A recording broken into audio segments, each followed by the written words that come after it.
उत्क्रांती सिद्धांताचा जर आपण जर एकत्रित विचार केला तर आपला आपण असं म्हणू शकतो की उत्क्रांती ही सातत्याने होत राहणाऱ्या बदलाची अखंड प्रक्रिया आहे. परंतु आपला जर ही अखंड प्रक्रिया आहे हे जर सिद्ध करायचं असेल तर आपल्याला पुरावे पाहिजेत, पुराव्याची गरज आहे. म्हणून आपल्याला या सिद्धांताच्या पुष्टीकरता आपला अनेक पुरावेही उपलब्ध झालेले आहेत. आणि ते जे पुरावे आपल्याला पाहायचे असतील तर बरेचसे पुरावे आपल्या पाठ्यपुस्तकात किंवा आपल्या अभ्यासक्रमामध्ये दिलेले आहेत. त्यापैकी आपण पहिला जो पुरावा आहे त्या पहिल्या पुराव्याच्या आधारे आपण उत्क्रांती ही बदलाची अखंड प्रक्रिया कशी आहे हे आपण पाहू. तर त्यामध्ये या उत्क्रांतीचा पहिला पुरावा आहे बाह्यरूपीय पुरावा, बाह्यरूपीय पुरावे. तर आपल्यासमोर हे जे चित्र दिसतात तर या चित्रामध्ये वरच्या लाईनीतली जी चित्र आहेत ती प्राण्यांची 3 चित्र आहेत. त्यामध्ये एक कुत्रा आहे, दुसरी मेंढी आहे आणि तिसरं कोल्हा आहे.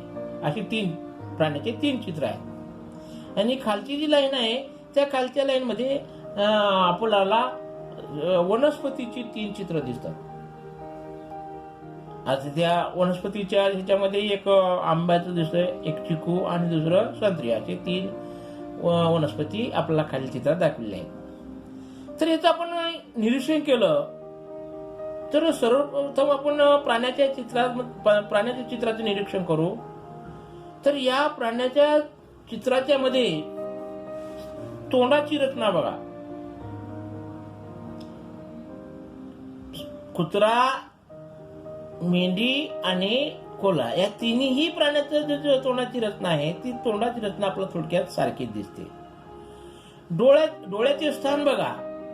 डोळ्याचे स्थान हे बरोबर काय आहे माहिती का, समोरच्या बाजूलाच आहे. त्यानंतर कानाची रचना बघा. कानाची रचना बरोबर त्या ज्या ठिकाणी कुत्र्याचे कान आहेत त्याच ठिकाणी आपल्याला मेंढीचे आणि कोल्ह्याचे दिसतात. म्हणजे डोळ्याचे स्थान, तोंडाची रचना, नाकपुड्या आणि कानाची रचना हे अवयव सगळे सारखेच आहेत. मग ते अवयव त्या अशा योग्य ठिकाणीच आहेत. आणि पुढे जर आपण पाहिलं या प्राण्याच्या शरीरावर असणारे जे केस आहेत ते केस, अंगावरील केस सुद्धा दाट आहेत. म्हणजे ही सर्व वैशिष्ट्ये जर आपण पाहिलं तर समान वैशिष्ट्ये आहेत. म्हणजे या प्राण्यामध्ये ही वैशिष्ट्ये आपल्याला सारखीच आढळतात.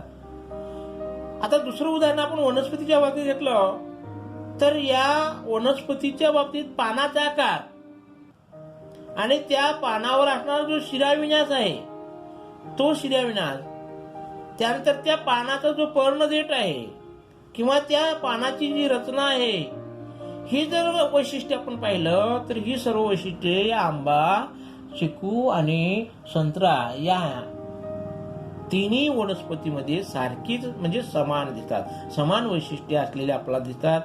मग यावरून आपल्याला काय सूचित करता येतं किंवा यावरून आपण काय सांगू शकतो की वरील गटात जे साम्यस्थळी आपल्याला दाखवलेले आहेत त्यामुळे त्यांचा जो उगम आहे तो उगम समान आहे. म्हणजे प्राण्यामधचा उगम हा एकाच प्राण्यापासून किंवा त्याचे जे पूर्वज आहे एकच आहेत आणि वनस्पतीचा उगम सुद्धा एकाच वनस्पतीपासून झालेला आहे हे आपल्याला सांगता येतं. आणि यावरूनच आपण म्हणू शकतो की एकाच उत्क्रांत झाले असावेत हे सिद्ध होतं.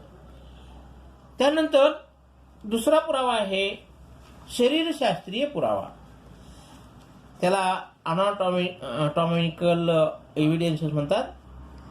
तर या ठिकाणी जे चित्र आपल्याला दिसतं समोर, तर या चित्रामध्ये आपण बारीकपणे निरीक्षण केलं तर आपल्याला इथं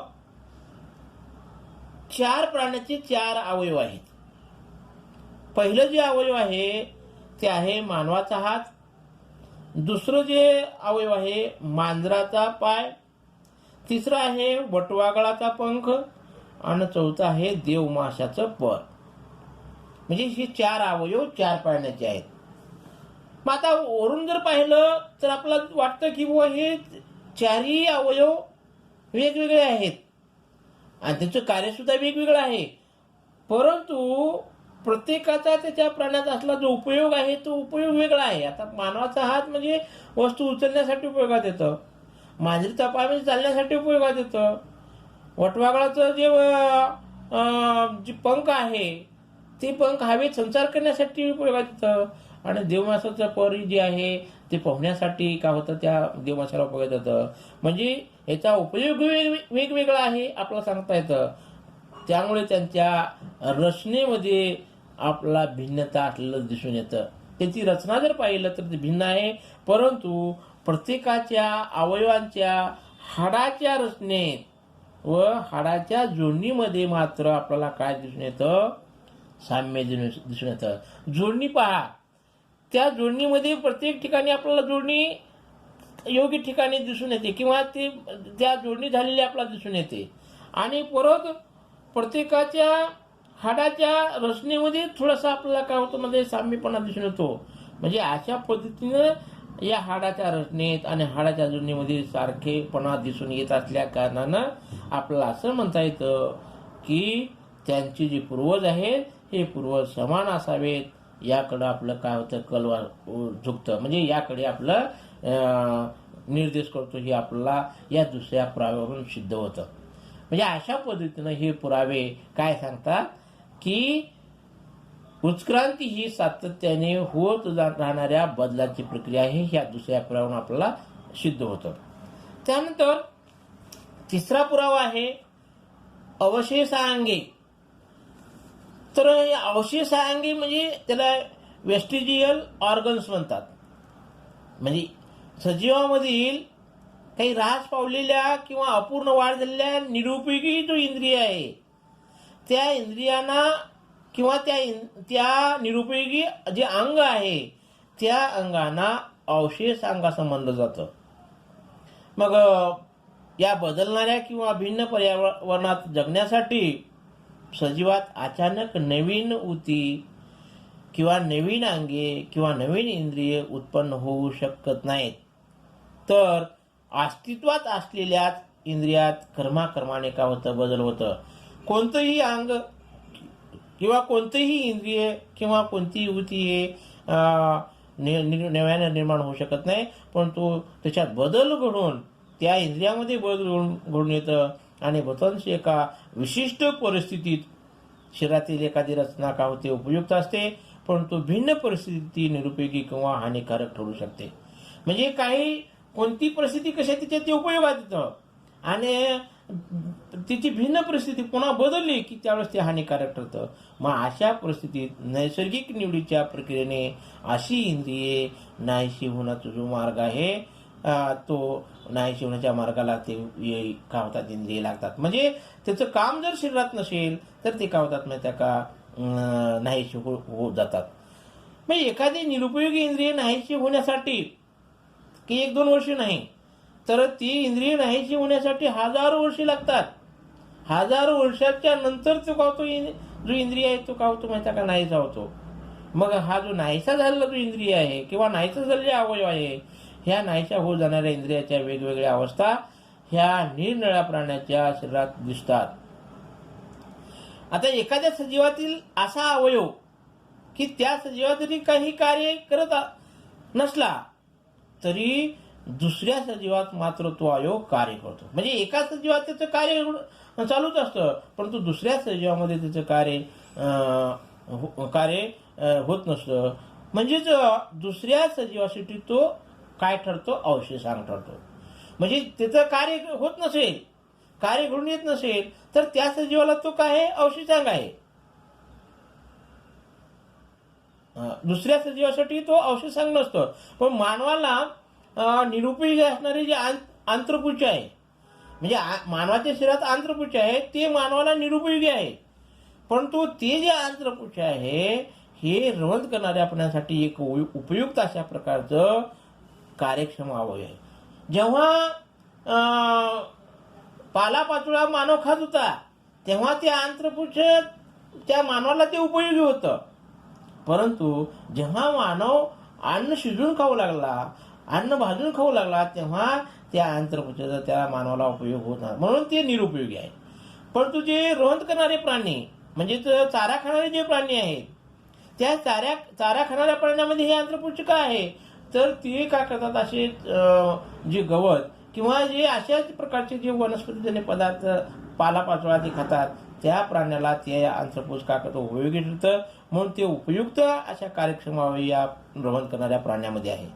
याचप्रमाणे मानवाला आणखी एक निरुपयोगी असणारे अवयव म्हणजे कानाचे स्नायू.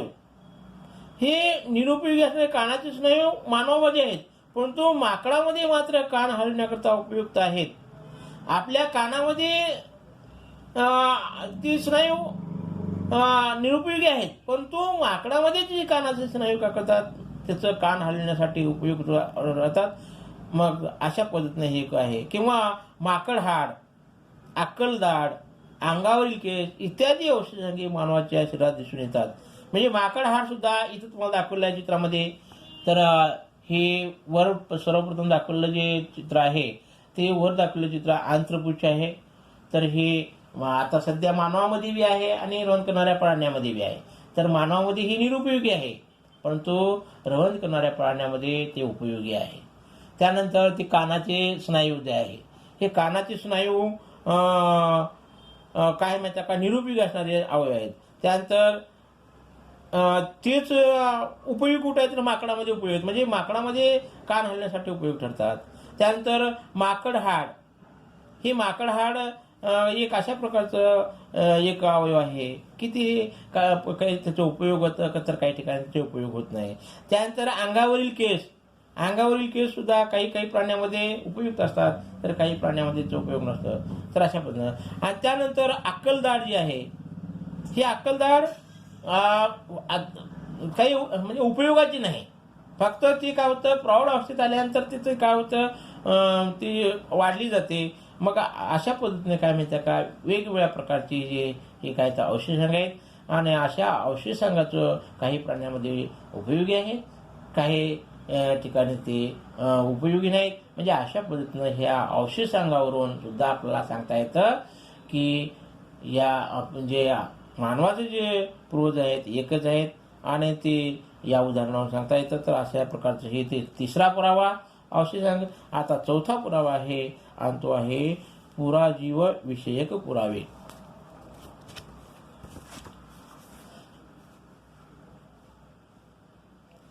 तर आता हे जे तुम्हाला चित्र दिसतात, या चित्रामध्ये आपल्याला काही जीवाश्म दिसतात. बघा हे जीवाश्म जे आपल्याला या चित्रात दिसतात, तर हे काही कोट्यावधी वर्षापूर्वी कोणते जीव अस्तित्वात होते ह्या पुराव्यावरून आपल्याला काय होतं किंवा ह्या जीवाश्मावरून आपल्याला सांगता येतं. मग याचं रहस्य जे आहे ते रहस्य कुठं असतं तर पृथ्वीचे जे उदर आहे त्या उदरात दडलेलं आहे.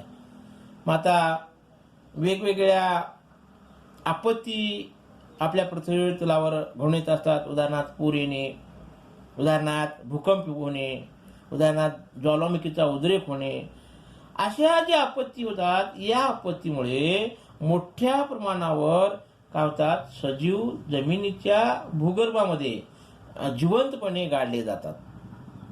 मग जिवंतपणे गाडले गेल्या कारणानं या सजीवांचं किंवा या जीवांचं काय होतं अवशेष व ठसे काय होतात जमिनीखाली सुरक्षित राहतात. जशाच तशी ते काय होतात माहिती का सुरक्षित राहतात. आणि हे जे अशा पद्धतीचे जीव आहे या जीवाचं जे अवशेष जमिनीमध्ये जशा तसे राहतात त्याला आपण काय म्हणतो जीवाश्म म्हणतो. आणि आता आपल्याला हे चित्रात दाखवले सगळे जीवाश्म आहेत. वेगवेगळ्या प्राण्याचे या जमिनीच्या भूगर्भामध्ये ही जे अवशेष आहेत ते अवशेष किंवा ते जीवाश्म आहेत ते ठसे आहेत ते ठसे जमिनीच्या खाली असले ते चित्र इथं घेतलेलं आहे. आणि जीवाश्माचा अभ्यास हे उत्क्रांतीच्या अभ्यासाचं एक महत्त्वाचं अंग आहे असं म्हणता येतं. म्हणजेच ह्या तीन पुराव्याच्या व्यतिरिक्त हे जे चौथा पुरावा आहे पुराजीवविषयक पुरावा किंवा जीवाश्म विज्ञान हे अत्यंत महत्त्वाचं अंग समजलं जातं. तर अशा प्रकारे हे चौथा पुरावा आता चौथ्या पुराव्याच्या आधारे अजून आपला पुढे पाहायचं आहे की पुढे अजून थोडीशी आपला सखोल अशी माहिती इथं आपला दिलेली आहे. तर जेव्हा प्राणी किंवा वनस्पती ही मृत पावतात तेव्हा त्यांचं जे कार्बन ग्रहण करणं काय होतं थांबतं. मग ज्यावेळेस कार्बन ग्रहण करण्याचं थांबतं त्या क्षणापासून त्यांच्या शरीरातील कार्बन 14 हे ह्याचा ऱ्हास ही एकच प्रक्रिया सतत चालू राहते. म्हणजे कार्बन 14चं ऱ्हास होण्याची प्रक्रिया ही जी वनस्पती मृत पावली किंवा प्राणी मृत पावला की त्यामध्ये चालू राहते. आणि कार्बन 12 हा किरणोत्सारी नसल्या कारणानं मृत वनस्पती किंवा प्राणी यांच्यातील कार्बन 14 आणि कार्बन 12 यांचं गुणोत्तर स्थिर न राहता ते सतत बदलत असतं. म्हणजे कार्बन 14 आणि कार्बन 12 ही दोन्ही काय होतात वनस्पती आणि प्राण्यामध्ये असतात.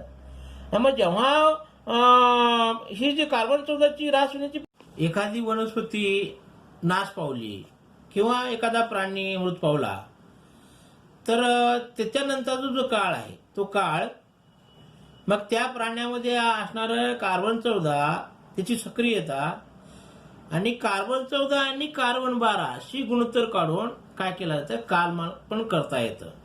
आणि ही जी कालमापन करता येतं या कालमापन करण्याची प्रक्रिया जी आहे त्याला कार्बनी वयमान असं म्हणलं जातं. म्हणजे कार्बनी वयमान करण्यासाठी काय काय करावं लागतं तर त्या सजीवाचा मृत झाल्यानंतरचा काळ कार्बन 14ची सक्रियता आणि कार्बन 14 व कार्बन 12ची गुणोत्तर हे काढलं जातं आणि त्यावरून त्याची गणना कालमापन केलं जातं. मग या कालमापनालाच काय म्हणलं जातं कार्बनी वयमापन. मग या कार्बनी वयमापनाचा उपयोग करून पुरातन अवशेषशास्त्र व मानव वंशशास्त्रामध्ये मानवी अवशेष अथवा जीवाश्म व हस्तलिखित यांचा काळ ठरवला जातो. मग अशा प्रकारच्या तंत्राद्वारे जीवाश्माची जी कालनिश्चिती आहे ती कालनिश्चिती केली जाते आणि त्यानंतर त्यांना कालमापनानुसार एका कोष्टकात बसवलं जातं आणि त्यावेळी त्या काळी असलेली जी सजीवाबद्दलची जी माहिती आहे ती माहिती मिळवणं सोपं जातं. यानुसार अपृष्ठवंशी प्राण्यापासून हळूहळू पृष्ठवंशी प्राण्याचा जो उद्भव आहे जो उगम आहे किंवा जी उत्पत्ती आहे त्याची कसं झालं ते आपल्याला दिसतं. तर आपल्यासमोर हे जे दिसलेलं भूस्थ रचना व जीवाश्माचा जो तक्ता आहे किंवा चित्र आहे या चित्रामध्ये जर आपण पाहिलं तर त्याच्यामध्ये प्राण्याची विभागणी केलेली आहे. वरचं जो स्तर आहे पक्षी सस्तन असे जे सजीव आहेत ते सजीव आपला दाखवलेला आहे. त्यानंतर त्याच्या खाली सरीसृप म्हणजे सरपटणारे प्राणी दाखवलेला आहे.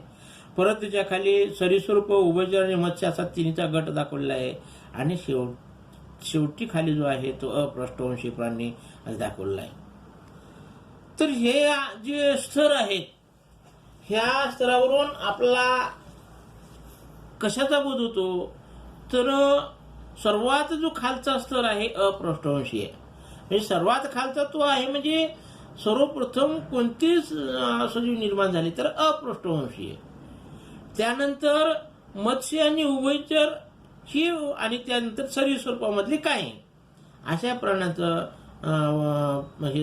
जन्म झाला किंवा ती निर्मिती झाली आणि त्यानंतर सरीसृप प्राण्याची निर्मिती झाली आणि शेवटची पक्षी आणि सस्तन प्राण्याची जो अस्तित्व आहे ते अस्तित्व निर्माण झालं असं आपल्याला ह्या रचनेवरून दिसून येतं. आणि ह्या रचनेवरून हा एक काय म्हणतात का उत्क्रांती विषयीचा एक पुरावा आहे. त्यानंतर पुढचं आहे जोडणारे दुवे. तर या जोडणाऱ्या दुव्याला कनेक्टिंग लिंक्स म्हणतात. तर या जोडणाऱ्या दुव्यामध्ये आपल्याला जे चित्र दिसतात या चित्रामध्ये आपल्याला 3 प्रकारचे प्राणी आपल्याला पाहायला मिळतात. पहिला जो प्राणी आहे तो पहिला प्राणी आहे डकबिल प्लॅटिपस. दुसरा जो आहे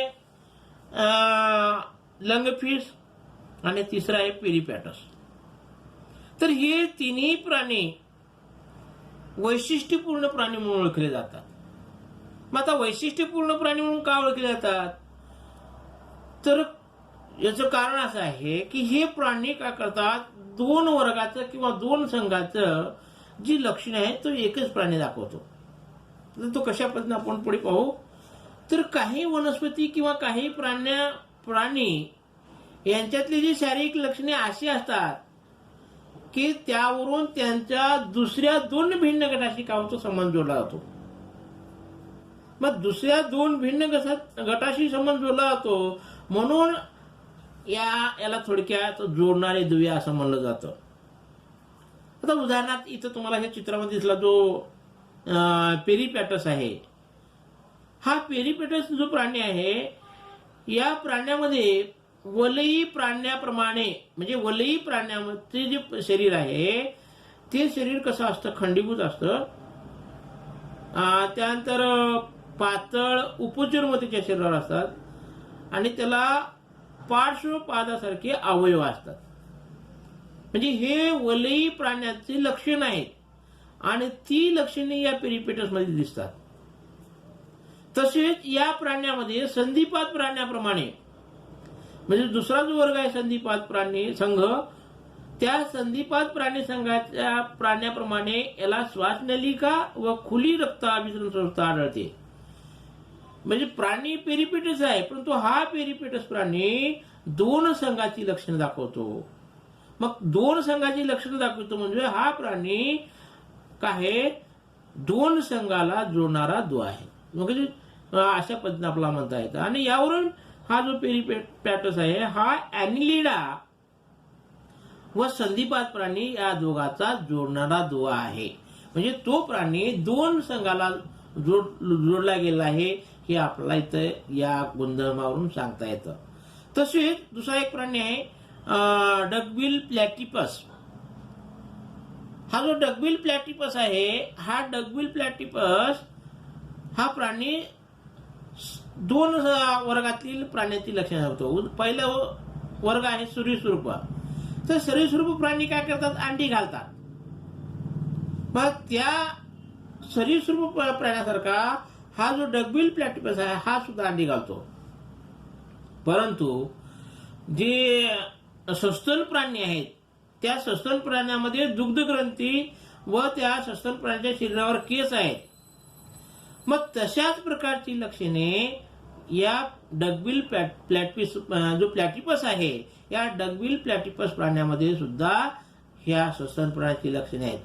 मग आता हा सुद्धा सरीसर्प प्राणी किंवा सरीसर्प वर्ग आणि सस्तन प्राणी यांना जोडणारा दुवा आहे. मग आता तिसरं उदाहरण आपण लंगफिश घेऊ. तर हा जो लंगफिश आहे हा जरी मत्स्य असला तरी तो फुफ्फुसाद्वारे श्वसन करतो. आता मत्स्य म्हणजे काय, जे मासा वर्गातले जे प्राणी आहेत, मत्स्य वर्गातील जे प्राणी आहेत ते फुफ्फुसाद्वारे